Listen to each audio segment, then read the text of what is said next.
dalam keadaan sehat walafiat, tidak ada yang sakit, ya. Saya doakan sehingga pembelajaran kita menjadi lebih efektif gitu kalau semuanya sehat, sudah sarapan, sudah beraktivitas yang lain, dan kalau yang berpuasa, selamat menjalankan ibadah puasa sunnah. Baik, sebelum kita kenalan dengan mata kuliah pengembang apa perencana manajemen MSDM pengembangan dan perencanaan karir, saya seperti biasa, seperti yang saya lakukan di kelas-kelas lain, tentu saja saya akan menyampaikan beberapa aturan main atau tata tertib ya yang perlu saya sampaikan, dan teman-teman sepakati tentunya ya. Kalau memang tidak ada kesepakatan atau tidak sepakat, teman-teman boleh untuk mengajukan keberatan atau kita nanti jadikan keberatan itu menjadi win-win solution. Jadi gimana baiknya? Tapi kalau memang teman-teman sepakat, artinya kita jalankan tata tertib itu dari mulai awal kita perkuliahan sampai dengan nanti kita selesai di ujian akhir semester. Nah, yang pertama, mata kuliah kita adalah mata kuliah online. Jadi, teman-teman, meskipun pembelajaran kita online, kita tetap pelaksananya itu harus stay di tempat. Jadi, saya harapkan teman-teman, karena ini kelas pagi, saya yakin mungkin 80% teman-teman sudah masih berada di rumah ya, mungkin ya, karena kan bisa aja teman-teman sedang berada di perjalanan. Jadi, strateginya teman-teman bisa mungkin menerapkan, misalnya kalau teman-teman ada kelas pagi, lalu teman-teman setelah itu ada offline, nah teman-teman diatur-atur aja, oh kayaknya lebih baik saya pagi-pagi sudah di kampus gitu. Atau sebaliknya, teman-teman udah ada di rumah, yaitu jauh lebih baik. Karena saya tidak mau belajar pengalaman dari yang lalu ya. Saya tidak mau menemukan teman-teman melakukan kegiatan belajar mengajar posisinya di jalan. Ada yang di kereta, ada yang di motor, gitu ya. Saya lebih mentoleransi ketika teman-teman melakukan pembelajaran itu, misalnya teman-teman lagi berada di tukang bubur nih, lagi sarapan dulu. Nggak apa-apa, lebih baik teman-teman ada di stay di satu tempat tapi tidak di jalan gitu ya. Itu poin yang penting sekali. Beda case kalau tadi tuh teman-teman harus ngatur kalau wah saya jam 11 ada offline gitu ya di kampus. Jadi teman-teman atur aja, berarti saya jam setengah 8 atau jam 7.40 udah ada di kampus, jadi saya udah stay. Kecuali kalau yang kosannya deket, ya itu beda hal. Ya silahkan diatur-atur ya, itu teknis saja. Teman-teman sudah cukup dewasa. Terus yang kedua, mata kuliah ini sepertinya nanti setengah perjalanan ini eh project gitu ya. Jadi nanti dari mulai pertemuan pertama sampai dengan UTS itu kita full materi.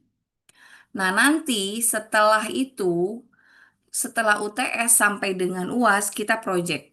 Jadi eh skemanya nanti di pertemuan ke-14 dan 15, dua pertemuan terakhir, itu hasil proyek sudah ada, sudah dilaporkan, sudah dipresentasikan.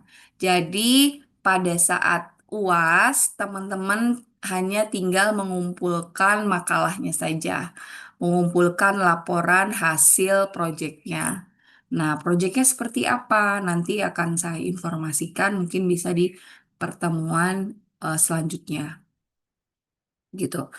Terus yang ketiga, teman-teman silakan membuat kelompok bebas, anggotanya siapa saja, karena ini ada 27 ya, 27 anggota, maka dibagi 5 kelompok aja. Jadi mungkin ada yang lebih nanti silahkan diatur-atur ya. Dan kelompoknya itu perempuan dan laki-laki. Jadi jangan perempuan semua atau laki-laki semua gitu, tapi di mix karena kita nanti akan ada project. Nah, kelompok yang di awal ini teman-teman saya bebaskan mau dengan siapa saja ya, nanti mau mengundang siapa aja yang tergabung dalam kelompok teman-teman itu bebas. Tapi nanti setelah UTS selesai, itu saya yang akan menentukan anggota kelompoknya karena tidak akan sama lagi. Tidak akan sama lagi. Teman-teman nggak akan ketemu lagi. Misalnya Gabriel dengan Raja. Nah, itu nggak saya pertemukan lagi di kelompok yang sama gitu. Jadi kenapa? Supaya teman-teman itu membaur ya, satu sama lain, saling mengenal gitu.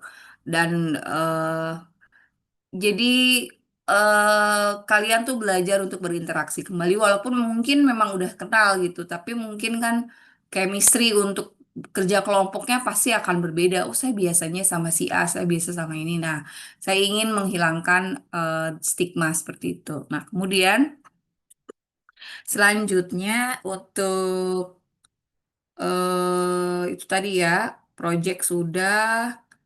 Jadi penilaiannya itu lebih banyak ke praktek gitu ya. Jadi teman-teman harus aktif. Ya, kalaupun misalnya tidak aktif, minimal teman-teman itu di kelas ada terus gitu ya, ada terus, hadir terus. Walaupun misalnya teman-teman nih orangnya males nanya gitu, bukan males nanya ya, tapi introvert ya. Kalau kata orang sekarang introvert gitu ya. Kayaknya mau nanya tapi kok susah gitu. Nah, itu kan ada tuh tipe-tipe yang seperti itu. Nah, buat saya itu tidak apa-apa, itu adalah kepribadian teman-teman. Ya, saya tidak memaksakan teman-teman harus selalu bersuara, memberikan pendapat, bertanya itu tidak apa-apa. Tetapi yang memang mau bertanya, saya buka selebar-lebarnya karena mata kuliah ini, tujuan mata kuliah ini semuanya pemahaman dari awal sampai UTS, baru nanti ke sananya setelah UTS baru kita mulai menganalisis sampai kita membuat project. Jadi kalau ada yang nggak paham-paham, ditanyain aja. Kalau misalnya kamu malu, kamu minta temen yang berani, tanyain dong, saya kurang jelas gitu ya, boleh. Daripada nanti teman-teman salah persepsi gitu, jadi salah menafsirkan. Nah, yang penting seperti itu. Yang penting tiap hari masuk, attitude-nya baik, walaupun di room Zoom ya. Ya intinya open kamera aja gitu. Itu attitude yang baik dan jangan pakai kaos ya. Kalau yang cowok nih minimal pakai yang berkerah walaupun online. Kalau ke bawahan mah terserah mau pakai celana pendek, celana panjang, mau nyeker, itu terserah. Yang penting dari eh, posisi zoomnya itu kelihatan teman-teman nggak pakai kaos gitu kayak yang laki-laki gitu ya. Kalau mandi atau segala macam, itu mah terserah lah ya. Itu mah saya nggak. Nih yang penting pakaiannya rapi gitu. Karena nanti setiap pembelajaran kita akan ada foto dokumentasi. Teman-teman silakan bikin WhatsApp grupnya kan sudah ada. Nanti semua aktivitas pembelajaran kita disimpan di WhatsApp grup tersebut di G Drive.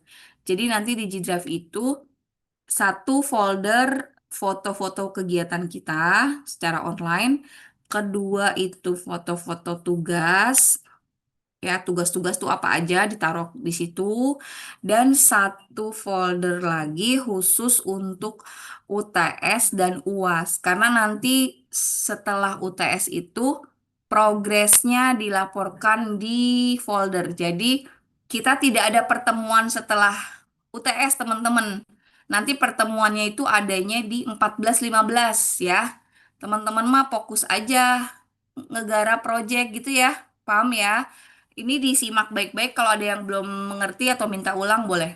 Jadi pertemuan kita itu setelah UTS tuh nanti hanya terjadi di pertemuan 14-15. Itu pun untuk presentasi project gitu. Ya untuk presentasi project karena itu UASnya. Ya, nanti UASnya tuh itu 14, 15 tuh kalian udah mulai UAS, udah mulai saya nilai. nilai presentasinya. Kalau nilai makalahnya itu nanti pas UAS kasihkan makalahnya ke apa pengawas di ruangan. Misalnya pertemuan satu atau kedua atau ketiga teman-teman yuk laporin proyeknya sampai mana. Nah itu kita adakan pertemuan. Kalau PJ itu tetap ya tugasnya itu selalu WA saya untuk walaupun kita tidak ada itu ya Naswa ya tetap WA ngingetin Bu kita ada pertemuan gak hari ini gitu. Oh nanti saya bilang oh nggak usah kita nanti aja besok minggu depan. Nanti dilaporkan aja progresnya seperti apa. Nanti untuk template-nya pelaporan progres nanti saya kasih. Nanti saya kirim ke WhatsApp grup ya. Bentuknya seperti apa nanti saya kasih.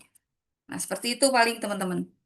Dan biasanya saya untuk ya teman-teman tahu lah ya proses penilaian saya seperti apa ya. Ini kan kelasnya udah pernah kan ikut sama saya kan. Sebagian nih udah tahu proses penilaian. Jadi teman-teman mah nggak usah khawatir. Yang penting sama saya mah rajin masuk, tugasnya ada semua.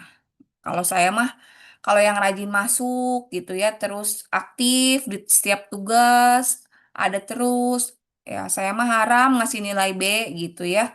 Tapi kalau nggak pernah masuk gitu, terus tiba-tiba ngilang, tiba-tiba ini ya, wayahna gitu ya, berarti kasih nilainya ya berbeda dengan yang lain. Saya kasih nilainya B, itu B itu nilai terendah dari saya. B itu nih, karena buat saya tuh nilai itu bukan segala-galanya, teman-teman. Tapi yang segala-galanya itu pemahaman teman-teman di mata kuliah ini.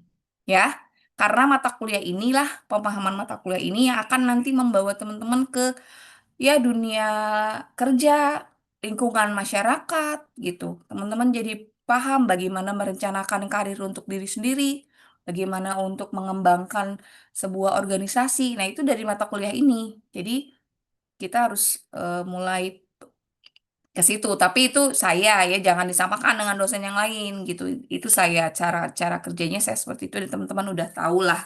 Karena ini saya lihat kan ada Melda juga pernah dengan ibu kan ya Mel?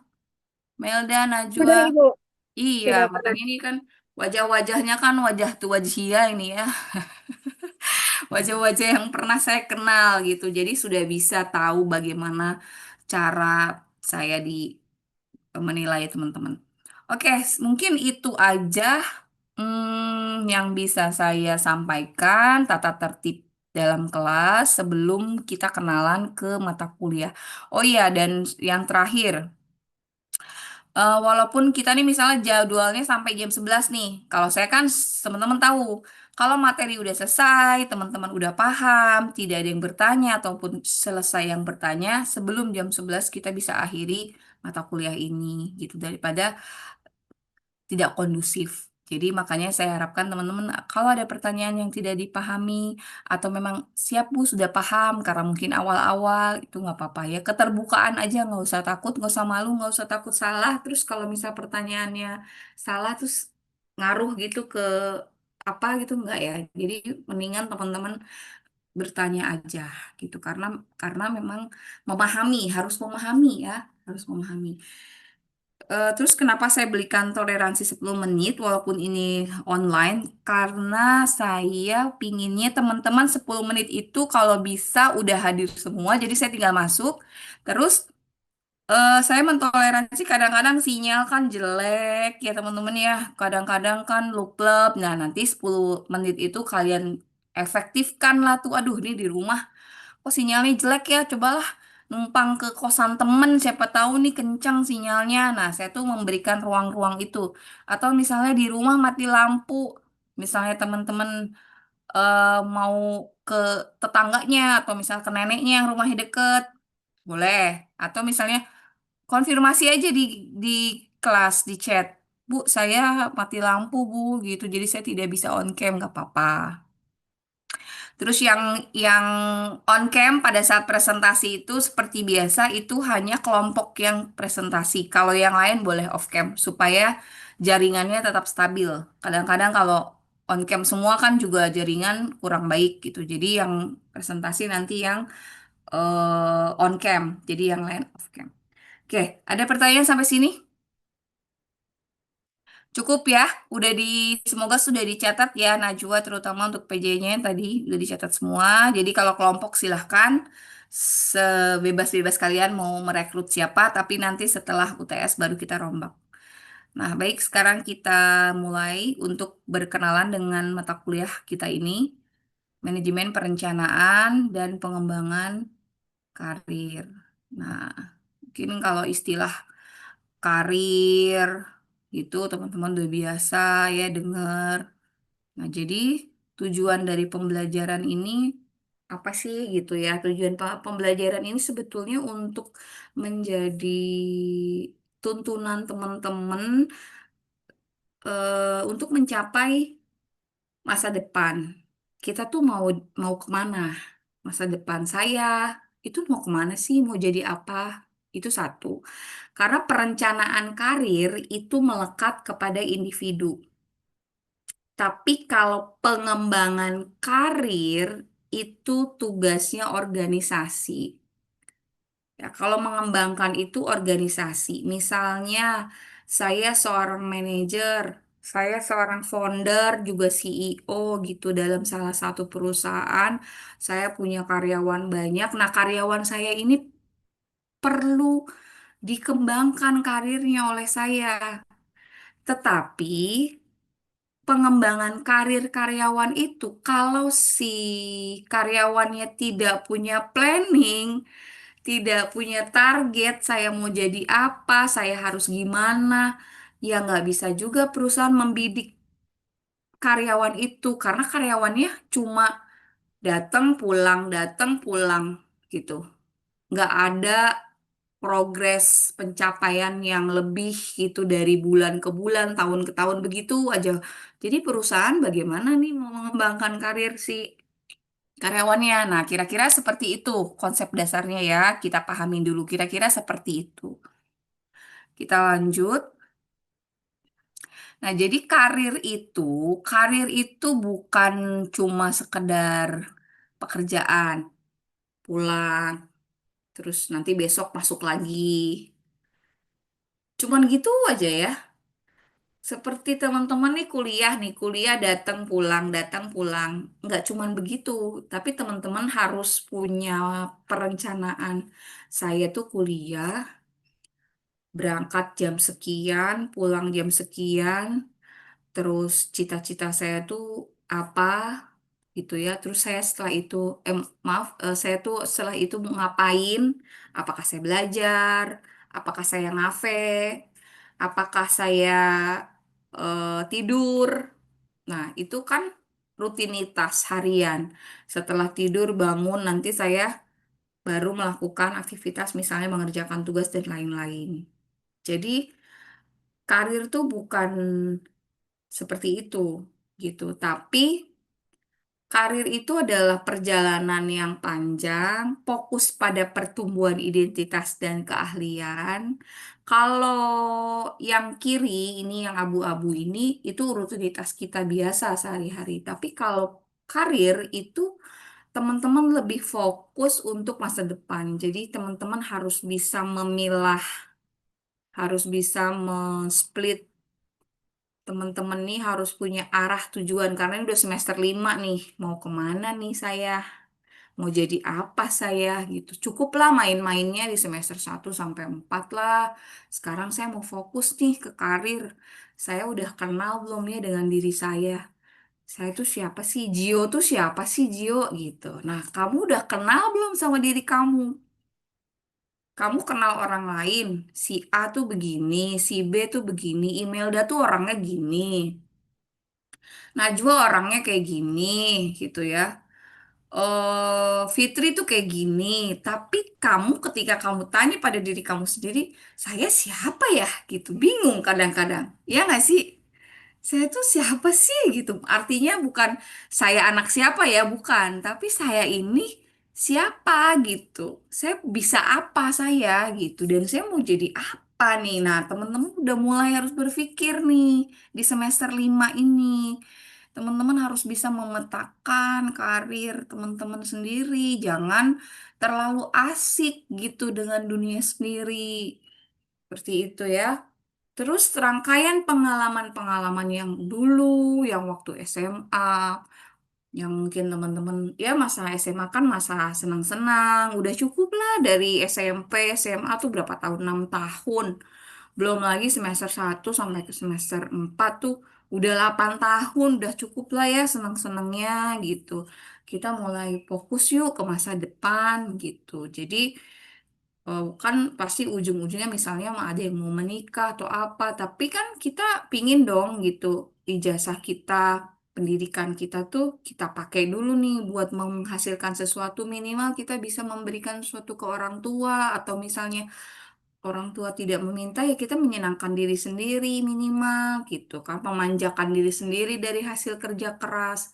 Sekarang tuh perempuan laki-laki sama harus bekerja karena tuntutan hidup itu tinggi gitu ya. Sekarang tuh persaingan juga besar, biaya hidup tinggi. Jadi kalau memang salah satu saja yang berkarir, ya kemungkinan itu agak berat, kecuali dia CEO yang menyamar ya. Jadi bisa tuh dia atau founder ya, dia seorang founder apa gitu. Tapi walaupun itu eh seperti itu, dia anak seperti itu kan artinya dia tetap bekerja juga gitu ya. Nah, jadi jadikan setiap pengalaman yang lalu itu menjadi pembelajaran di masa depan. Misalnya kita lebih banyak main, kalau sekarang nggak deh. Saya mau pengayaan buat diri saya sendiri. Saya mau ikut seminar-seminar gratis tentang apa? Tentang AI, tentang digitalisasi misalnya. Apalah banyak kok kalau teman-teman niat, carilah, haus akan pengetahuan karena itu yang menjadi bekal kalian di dalam karir. Kalau amal perbuatan itu bekal kita untuk di hari akhir, di akhirat. Tapi kita tidak berbicara itu. Jadi apa bekal kita nih untuk di karir, yaitu pengayaan. Ikut seminar-seminar gratis aja dulu, jangan yang berbayar-berbayar gitu, di diisi aja gitu. Kalian kan ibaratnya tuh masih gelas yang mungkin isinya baru seperempat air gitu ibaratnya itu. Belum full. Masih banyak sekali yang harus teman-teman isi gitu. Dan yang pengetahuan, pembelajaran yang paling baik adalah pengalaman. Jadi teman-teman bagaimana bisa mengambil sebuah pengalaman dijadikan arah hidup kita ke depan. Jadi karir itu bukan tentang apa tugas kamu gitu, tapi kemana nih saya besok, saya mau jadi apa dan siapa saya gitu. Jadi harus kenal dulu sama diri sendiri. Kalau nggak kenal, kita susah, kita nggak tahu siapa saya. Nah, jadi terus perencanaan karir yang itu dimulai dari apa nih? Perencanaan karir pertama, teman-teman bikin rencana dulu. Teman-teman susun langkah nyata dan pendidikan yang dibutuhkan untuk mencapai target. Nah, jadi kita flashback dulu. Teman-teman kan sebelum S1 nih pasti punya rencana. Saya setelah lulus SMA, saya mau sarjana manajemen. Karena saya mau apa nih? Tetapkan tujuan teman-teman. Saya mau jadi seorang bankir.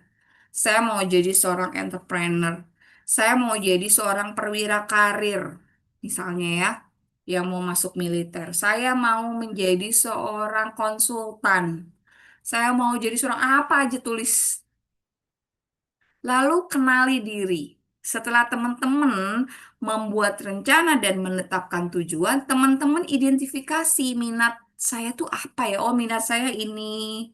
Oh, kelebihan saya ini. Oh, kelemahan saya tuh saya introvert orangnya. Oh, saya tuh orangnya nervousan, baperan.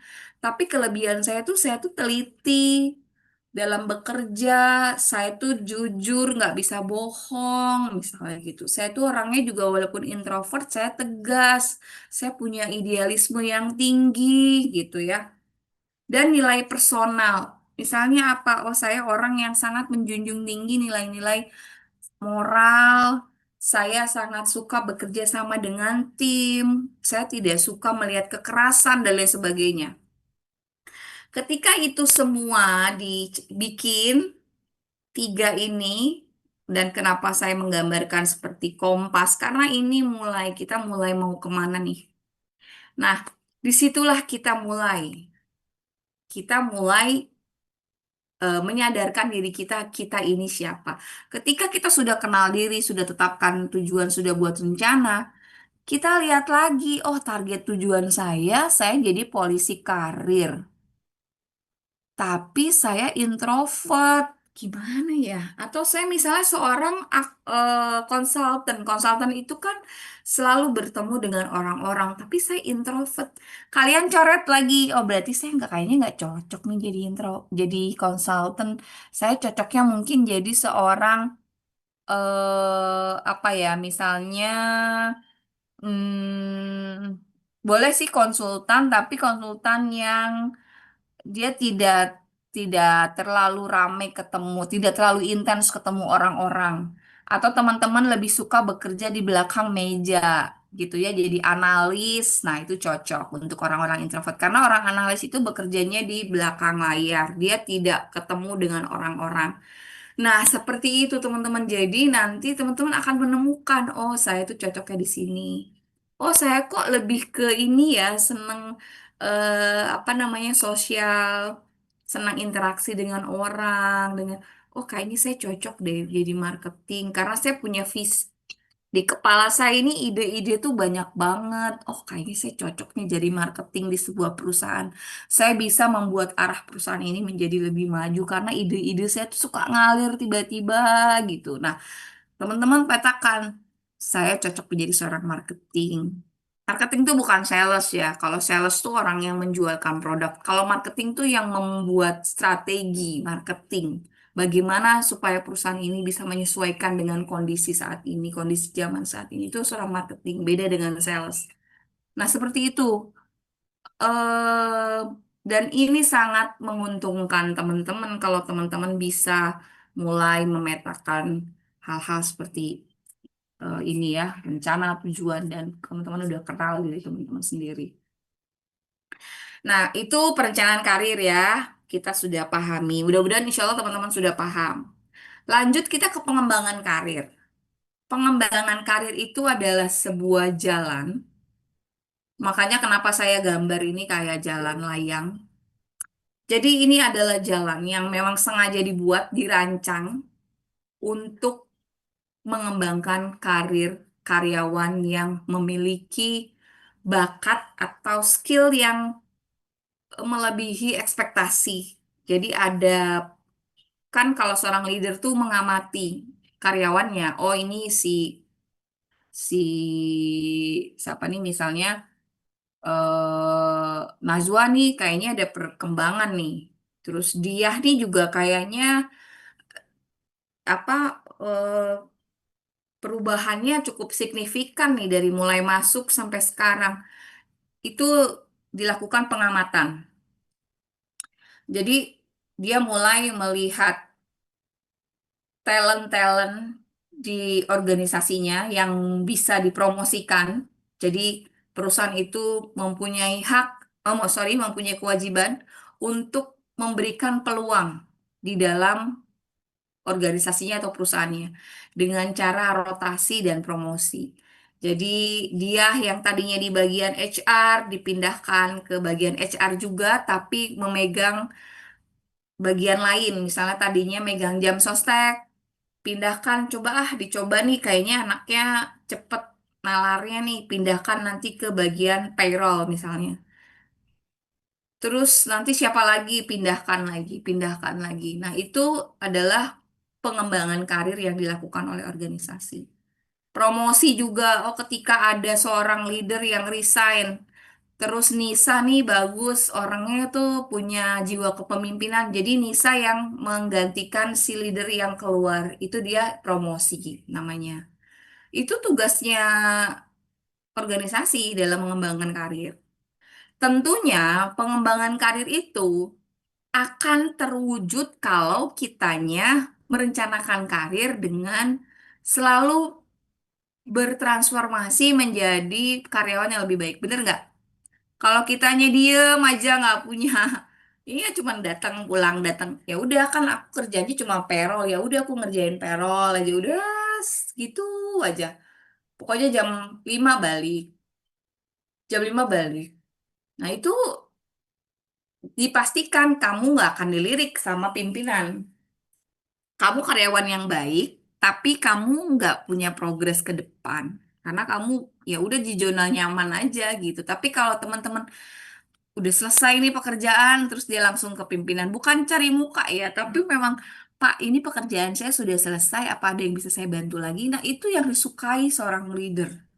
Itu yang disenengin pimpinan. Jadi dia orangnya apa ya, helpful dan bisa bekerja sama tim tuh yang kayak gitu.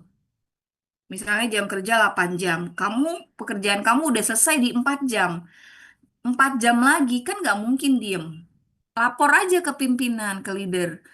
Pak, izin pekerjaan saya sudah selesai. Apakah ada yang bisa saya bantu lagi? Gitu. Wah, serius, udah selesai nih, Sa. Siapa? Udah. Oh ya, boleh deh kamu nanti coba ya, kamu bantu ini. Nah, itu yang disenengin oleh pimpinan. Lalu setelah ada promosi, akan ada misalnya pelatihan. Ya, misalnya kita tuh mau expand. Kalau misalnya di bagian finance, keuangan ya, manajemen kan masih bisa juga tuh ngerjain finance. Kita mau menggunakan salah satu tools untuk keuangan, tapi dia pakai sistem. Jadi kita latih. Itu salah satu investasi perusahaan kita latih nih, dikembangkan. Nanti dilihat mana yang cepat nangkep anaknya, mana yang ini, kayak gitu. Karena kita mau menggunakan platform. Jadi karir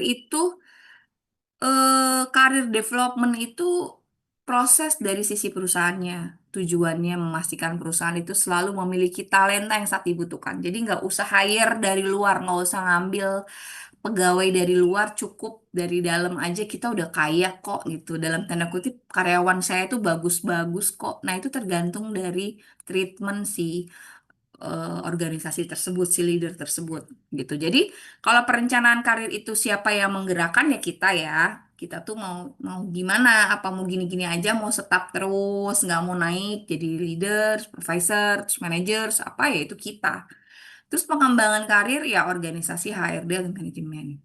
Jadi bukan berarti perencanaan karir tuh sama pengembangan karir tuh ya itu mah hak prerogatifnya HRD enggak bukan seperti itu tapi dua-duanya harus saling support harus kamu yang memiliki perencanaan karir ya HRD yang mengembangkan yang membidik itu menangkap itu gitu terus fokusnya apa ya kalau perencanaan karir saya pribadi kalau pengembangan itu kebutuhan bisnis. Tadi ketika ada yang rajin nih, terus kita mau expand ke teknologi yang baru digital, kita cari ini siapa orang-orangnya. Bentuknya apa? Kalau yang perencanaan karir tadi ya, yang ini kita buat rencana, tujuan, kenali diri gitu. Kalau pengembangan karir biasanya perusahaan itu mengadakan pelatihan, rotasi jabatan, promosi, dan lain-lain. Banyak ya mereka itu punya. Jadi keduanya itu nggak bisa berjalan salah satu saja. Kamu nggak akan dikembangkan karirnya kalau kamu sendiri tidak punya perencanaan karir. Kamu di zona nyaman tuh ya udah. Kalau emang keputusan kamu nggak, saya mah nggak punya ambis, saya mah udah gini aja. Saya mah biarin gaji segini juga nggak apa-apa. 5 tahun di sini juga nggak apa-apa. Gaji segini biarin teman-teman saya itu pilihan. Tapi teman-teman saya 5 tahun ke depan saya harus bisa pindah ke perusahaan yang lebih besar lagi bisa menggaji saya. Tapi saya harus kuasai dulu nih bidang ilmu saya. Jadi ketika saya keluar, saya udah punya bekal dan itu yang akan saya jual ke perusahaan baru. Saya menguasai perhitungan KPI. Saya mampu menyelesaikan menghitung jam sostek saya mampu nah itu yang kalian jual tapi kalau ya, tadi itu cuman udahlah gitu ya udahlah gitu jadi nggak ada ambisi gitu jadi hidupnya flat nah yang bagus itu kan ketika kita memiliki ambisi punya kemauan. Beda dengan ambisius ya. Kalau ambisius itu kita menghalalkan segala cara, misalnya menjelek-jelekan teman untuk kita agar kita bisa naik, terus kita melapor-laporkan teman langsung ke pimpinan gitu ya. Itu ambisius karena kamu pengen jabatan itu kurang bagus. Tapi kalau kamu bersaing dengan baik, kalaupun misalnya ada kelalaian dari teman kamu pada saat kerja, kamu tegur aja dulu temennya gitu ya, nggak usah langsung ke pimpinan. Kalau sudah ditegur satu dua kali dia tidak ini, baru teman-teman boleh. Karena apa, kalau dibiarkan juga berarti teman-teman sama saja membiarkan perilaku yang tidak baik dan itu tidak boleh gitu. Nah, jadi antara perencanaan karir dengan pengembangan itu harus sinergi, harus egaliter, harus saling terhubung. Karena manfaat bagi individunya apa? Ketika kita punya perencanaan karir, kepastian masa depan, rasa aman, skill kita meningkat, kita juga merasa dihargain gitu ya, diapresiasi dengan kemampuan kita, kepuasan kerja kita menjadi maksimal. Jadi kita kan manusiawi ya, ketika kita ada yang memuji pasti kita senang. Nggak mungkin orang dipuji malah sedih, nangis gitu ya. Tertekan tuh nggak ada. Pasti kalau kita dipuji itu endorfin kita itu, energi positif kita tuh naik, teman-teman. Dan itu bikin kita sehat mentalnya gitu. Beda kalau memang dia dari awal emang orangnya nerimo aja, nggak ada ambisi apa-apa, udah flat aja, itu beda ya. Bagaimana dengan kalau misalnya kita seorang wirausaha? Ya sama dong, wirausaha juga kan punya ambisi untuk supaya produknya bertambah, dikenal di berbagai platform, penjualannya meningkat, itu kan ambisi juga. Kalau teman-teman nggak punya ambisi, ya ngapain juga teman-teman buka usaha gitu aja. Jualan bala-bala aja. Minimal kasih ke goreng tempenya, kasih ke goreng combronya, tahunya, apalah gitu ya. Itu namanya ambisi cita-cita. Perencanaan. Lalu manfaat bagi organisasi apa? Satu, talenta-talenta yang baik itu akan keluar, kelihatan. Turnover rendah. Turnover itu apa, Bu? Turnover itu keluar masuk karyawan resign. Kita itu gak nyaman. Sebenarnya kita tuh kerja itu lingkungan dulu biasanya.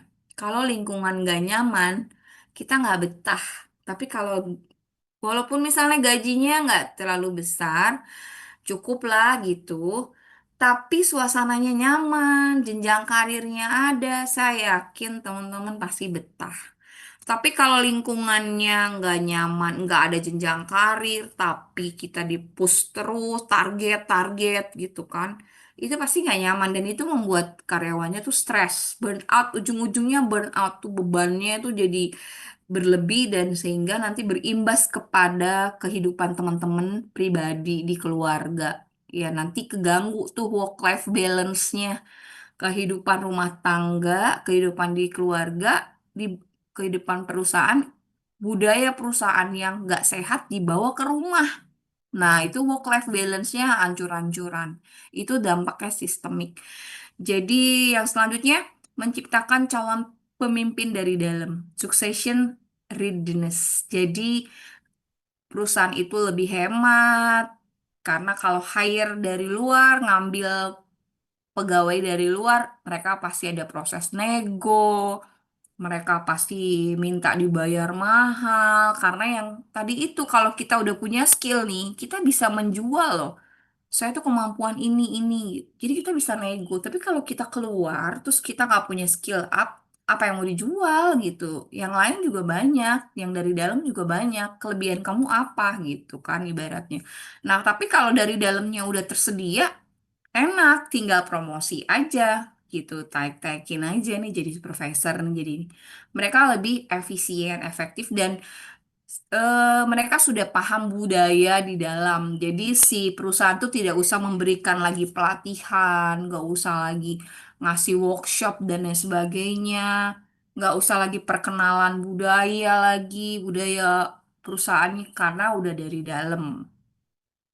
Ya, jadi sehingga menimbulkan produktivitas dan efisiensinya juga bisa meningkat tajam. Yang tadinya kalau hire dari luar kita bisa nambah untuk ongkos gaji itu 5 juta, tapi karena kita hire dari dalam, kita bisa cuma nambah 2 juta. Artinya apa? Cost down. Pengeluaran operasional untuk pembayaran gaji lebih kecil. Nah, ke situ arahnya.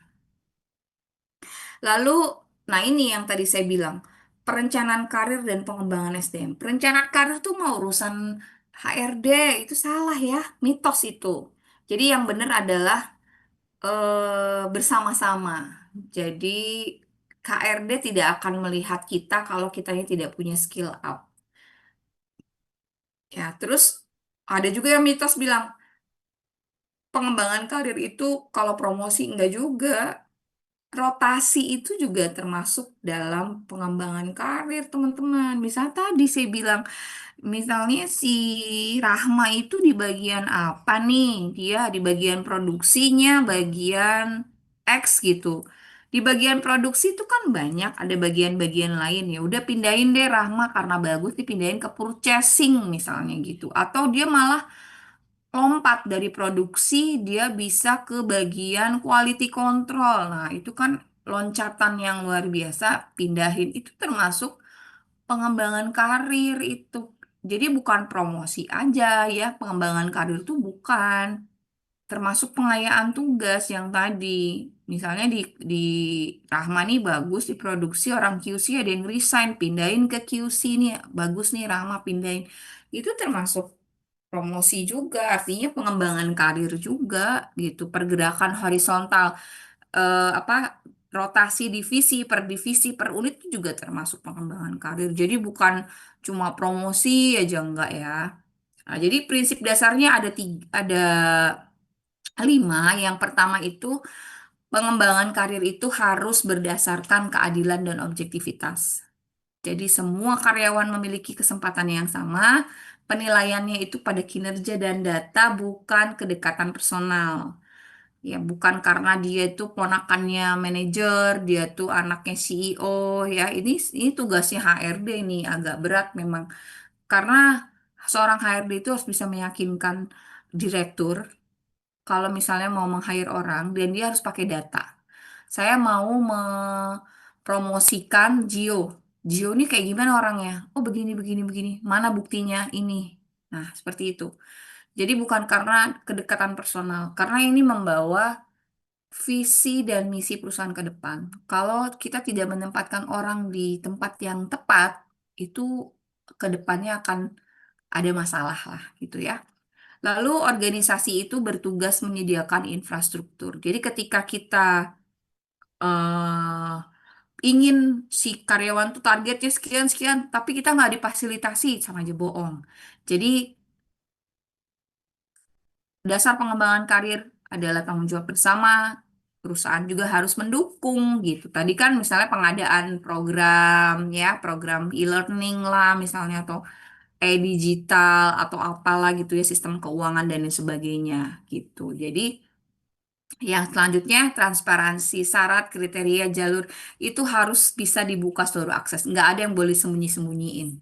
Jadi semua bisa bersaing secara sehat. Siapapun bisa asal punya kemampuan. Itu harus terbuka. Yang keempat itu berbasis kompetensi, skill, kapasitas nyata, bukan masa durasi kerja, senioritas. Kalau yang seniornya nggak ada, apa boleh buat yang junior? Ya kan? Walaupun memang kalau perusahaan-perusahaan yang mungkin eh, tradisional ya, itu mereka masih saya bilang tradisional walaupun bentuknya modern gitu ya. Itu masih ada loh perusahaan-perusahaan yang melihat senioritas. Sebetulnya tidak seperti itu. Jadi yang harus dilihat itu berdasarkan kompetensi karena banyak juga anak-anak muda sekarang itu lebih punya kompetensi dibandingkan orang-orang tua yang dulu. Atau misalnya mereka disandingkan yang senior nanti asistennya yang muda itu bisa juga, itu lebih bijak. Tapi kalau yang mau benar-benar perusahaannya itu bergerak cepat, udah yang tua dikasih pekerjaan yang tidak terlalu sulit, yang tidak berbau-bau digital, karena akan menyulitkan mereka. Akhirnya yang muda saja yang lebih cepat gitu adaptasi itu boleh juga. Terus harus sejalan dengan tujuan bisnis. Jadi setiap program pengembangan karyawan itu endingnya tadi ya itu ya tadi saya bilang harus sesuai dengan visi dan misi si perusahaan tersebut. Jadi kita mengembangkan karir tapi sebetulnya perusahaan tidak membutuhkan itu gitu. Buat apa ya kita? Jadi itu HRD-nya yang aneh-aneh. Jadi dia ingin menyerap anggaran tapi dia cuma buat penyerapan aja padahal sebetulnya fungsinya itu nggak dibutuh-butuhin banget, nggak dibutuhin banget pelatihan ini tuh buat apa gitu. Tapi karena dia dalam tanda kutip ingin penyerapan anggaran, udahlah adain aja. Nah, nggak gitu juga. Tapi harus ada mau ngapain nih? Kita mau ngelatih karyawan. Emang kita mau ngapain? Oh, kita mau ada kedatangan mesin baru. Oh, kita mau belajar sistem baru. Nah, harus seperti itu. Jadi memang ada target strategis perusahaan atau organisasi ke depan. Ya. Jadi ruang lingkup HR itu apa aja? HR itu ini di tengahnya itu karyawan. Jadi dia harus pemetaan bakat, penilaian kerja, pelatihan, kemudian karir pet ya. Ini adalah ekosistem yang terjadi di HR. Dan mungkin ada lagi, karena ini saya masih ada nih, saya ada titik-titik lagi yang kosong. Ini tergantung si perusahaannya apa nanti mau memasukkan. Misalnya GA dia memasukkan juga di HR, bagian HR boleh juga terserah perusahaannya. Jadi tidak mengikat harus ada GA itu enggak. Kalau misalnya perusahaannya terbatas dengan gedung atau apa dia bisa HR itu GA masuk ke HR bagiannya gitu itu bisa legal ya bagian legal kayak hubungan luar lah CSR dan lain-lain itu bisa juga dimasukkan di dalam HR. Nah jadi kesimpulannya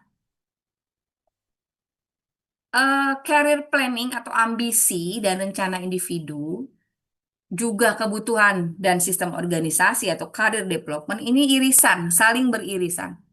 Jadi karir yang sukses itu ketika ambisi dan kebutuhan di organisasi itu beririsan, saling melengkapi apa simbiosis mutualisme, saling menguntungkan dan karir itu tidak pernah terjadi secara kebetulan. Tapi ia lahir ketika ambisi dan kesiapan individu dikelola dengan baik sehingga menjadi satu kesatuan yang sempurna dengan arah tujuan jangka panjang organisasi. Nah, itulah esensi atau highlight dari mata kuliah manajemen perencanaan dan pengembangan karir. Nah, kita pahami dulu di sini. Mudah-mudahan apa yang saya sampaikan tadi bisa memahamkan teman-teman. Jika ada yang tidak paham, boleh silakan bertanya. Ya, gimana? Sudah paham atas penjelasan tadi dari awal? Ya, berarti kalau perencanaan karir itu levelnya apa? Perencanaan karir levelnya apa? Siapa yang bisa Mulai menjawab? dimulai dari individunya, Bu. Iya, perencanaan karir adalah level individu. Kalau pengembangan karir, level Levelnya siapa? organisasi, Bu. Dari Organisasi, oke ya. Jadi kuncinya itu kita lock dulu, teman-teman pahami dulu sebelum nanti kita ke materi-materi selanjutnya. Biar nggak blunder ini apa sih gitu, mata kuliah ini apa sih? Nah, itu highlightnya itu kayak gitu. Ya, udah paham. Nah, sekarang untuk lebih meyakinkan saya lagi dan teman-teman juga lebih pede untuk melangkah nanti ke materi selanjutnya di minggu depan, kalian bikin, ya ini saya share lagi, takutnya teman-teman belum ngeh gitu ya. Teman-teman bikin karir, aduh,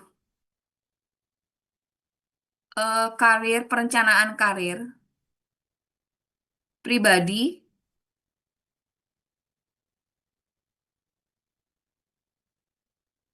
Perencanaan karir pribadi. Nah, ini ditulis tangan.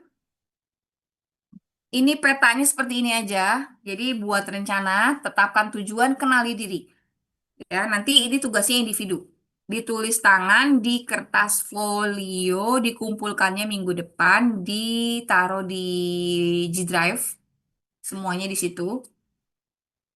Isinya tuh ya tentang pribadi teman-teman, ya, tentang pribadi teman-teman. Ini boleh dipoto untuk di nanti di apa namanya di share di grup teman-teman juga boleh. Jadi teman-teman buat rencana kan ini mau dimulai mungkin dari SMA masuk S1 tujuannya apa ke manajemen bla bla bla bla bla. Terus baru teman-teman kenali diri ya. Sekarang paham ya? Sesimpel itu dulu. Nah, sekarang saya mau tanya dulu nih. Coba saya mau cek ombak lah. Coba Wahyu, Wahyu Romdoni. Wahyu itu siapa sih? Kamu kenal nggak sama diri kamu? Coba, Kenal Bu. siapa Wahyu itu? Wahyu ini Bu, apa mahasiswa S1 manajemen Hmm, yang masuk ke jurusan sumber daya manusia karena ingin mengembangkan karirnya di bidang HR Bu. di bidang apa? Di bidang HR nantinya Bu, saya pengennya Bu. Oh, kamu pengen ke HR nantinya. Iya, Oke. Nanti kamu itu baru sedikit ya, nanti kamu gali lagi. Wahyu itu orangnya punya kemauan keras. Wahyu itu orangnya cepat menangkap ya. Jadi jangan sesimpel itu. Kamu harus sebanyak-banyaknya kenali diri kamu sendiri ya. baik Bu. Oke, sekarang saya cek lagi coba Cika, coba Cika. Cika tuh siapa, Cika?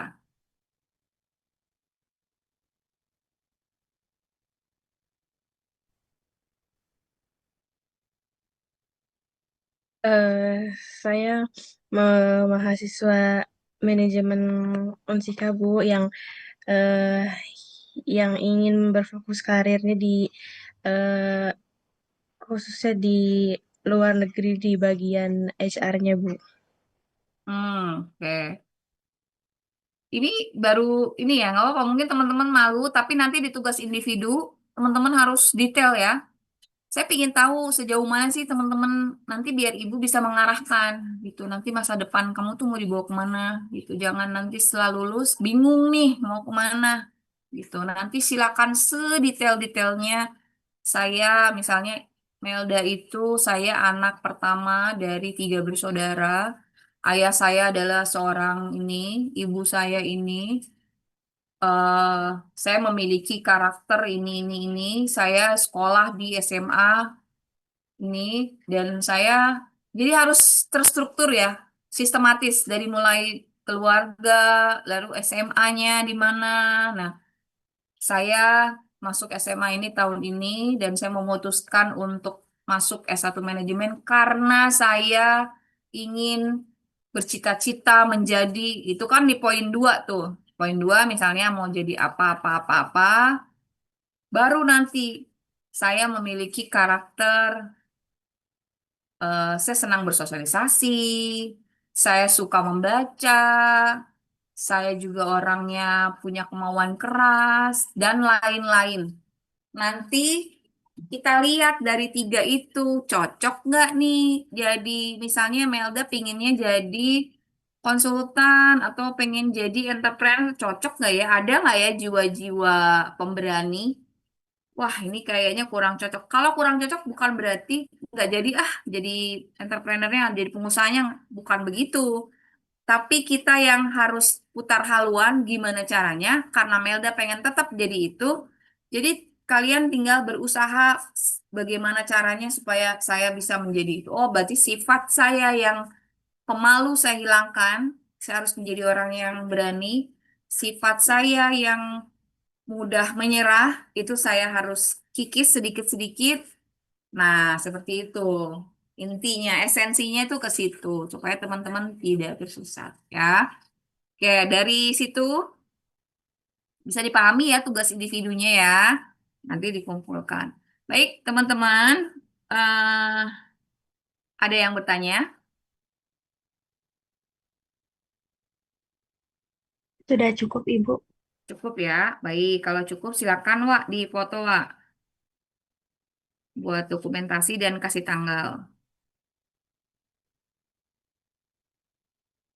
Izin untuk screenshot ya, Ibu.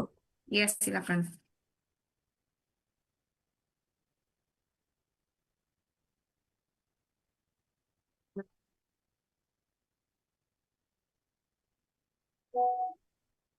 Sudah?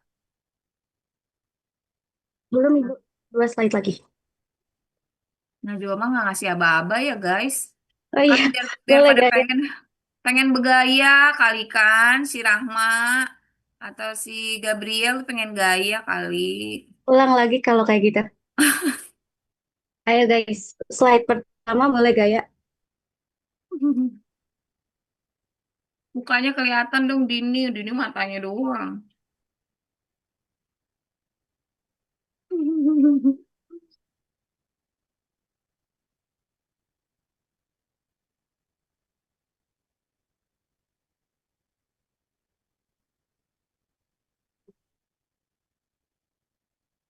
Udah, Wak?